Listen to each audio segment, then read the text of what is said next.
Almost everyone who has ever driven a tractor is interested in how they're tested, and some of you may even have the idea that many of them never were.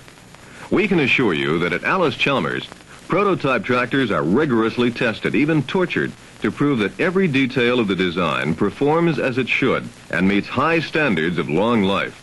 For instance, tractor powertrains are subjected to two important testing procedures: continuous heavy load and breakdown.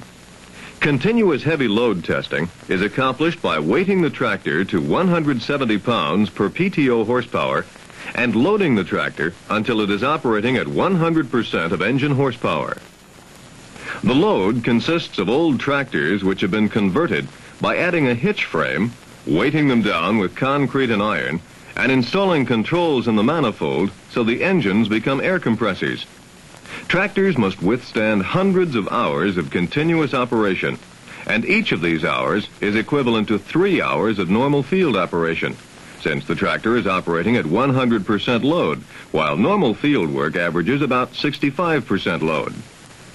Continuous heavy load testing can also be accomplished on chassis dynamometers. Dynamometers are adjusted to absorb 100% of engine horsepower, and tractors are operated continuously. Automatic controls sense any malfunction and stop the tractor if trouble should arise. A computer monitors the test at all times, so the tests continue around the clock without tying up manpower. Powertrain breakdown testing can also be done in two ways. On the track, the tractor is loaded in the same manner as for continuous heavy load testing, but instead of grinding along at a steady pace, the operator disengages the clutch and allows the whole rig to roll to a stop. He then removes his foot from the pedal in a sidewise motion that allows the clutch to snap into engagement. Naturally, the entire powertrain is subjected to extreme shock loads. Tires spin and grind away pounds of rubber.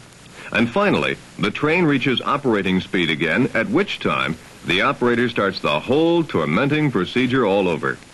This happens about every 30 seconds for hundreds of hours. As high stress points are located, they can be corrected until all are eliminated and the powertrain passes test criteria. You can imagine just how enthusiastic tractor operators would be about this test, especially during Wisconsin winters before cabs became popular. In order to accelerate powertrain testing, Allis Chalmers test engineers designed a special device to automate the track test. The tractor is backed onto the water-cooled skid pads, and the three-point hitch is connected to stationary anchors. Loaded to test weight, and with the engine operating at full power, the clutch is snapped into engagement by the automated controls. Tires spin as the powertrain is shock-loaded. The screech is deafening as worn-off rubber piles up behind the tires, and the tremendous power is converted into heat to be carried away by the water cooling system in the skid pads. Hydraulic jacks lift the tractor slightly as the clutch is automatically disengaged and the wheels coast to a stop. The tractor then lowers back to the skids, and the cycle starts again. Hour after hour, day after day, this cycle repeats every 30 seconds. Since the only manpower required is for routine maintenance, test hours accumulate up to 4 times as rapidly. Bad weather, which would disrupt track testing, no longer interferes with the test program. When you drop the front wheel of your new Allis Chalmers tractor into a chuck hole for the first time, it really isn't the first time. During development, prototypes made dozens of trips like this. If there is any test that operators like less than this, it is probably the rough course, which can deliver severe shock loads to the tractor, its three-point hitch, mounted implements, and, of course, the driver himself. Automation would really be welcome here, wouldn't it? The three-point hitch on your tractor will be subjected to a great deal of abuse, even in normal operation. Overloads, side thrusts, and twists will be a part of its daily fare, so you can bet it will get its share of torture, both in the laboratory and out on the track. The drawbar will get tested very much the same as it will when you have a heavy implement hung up in deep mud. This goes on until something has to give. Each cab, or protective frame, is subjected to 2 tests, the pendulum and actual rollover. The larger the tractor, the greater the prescribed arc of travel for the pendulum, and the greater the impact. The deflection of various members of the cab is carefully measured to ascertain whether they would contact the head of the operator, who is properly belted in the seat.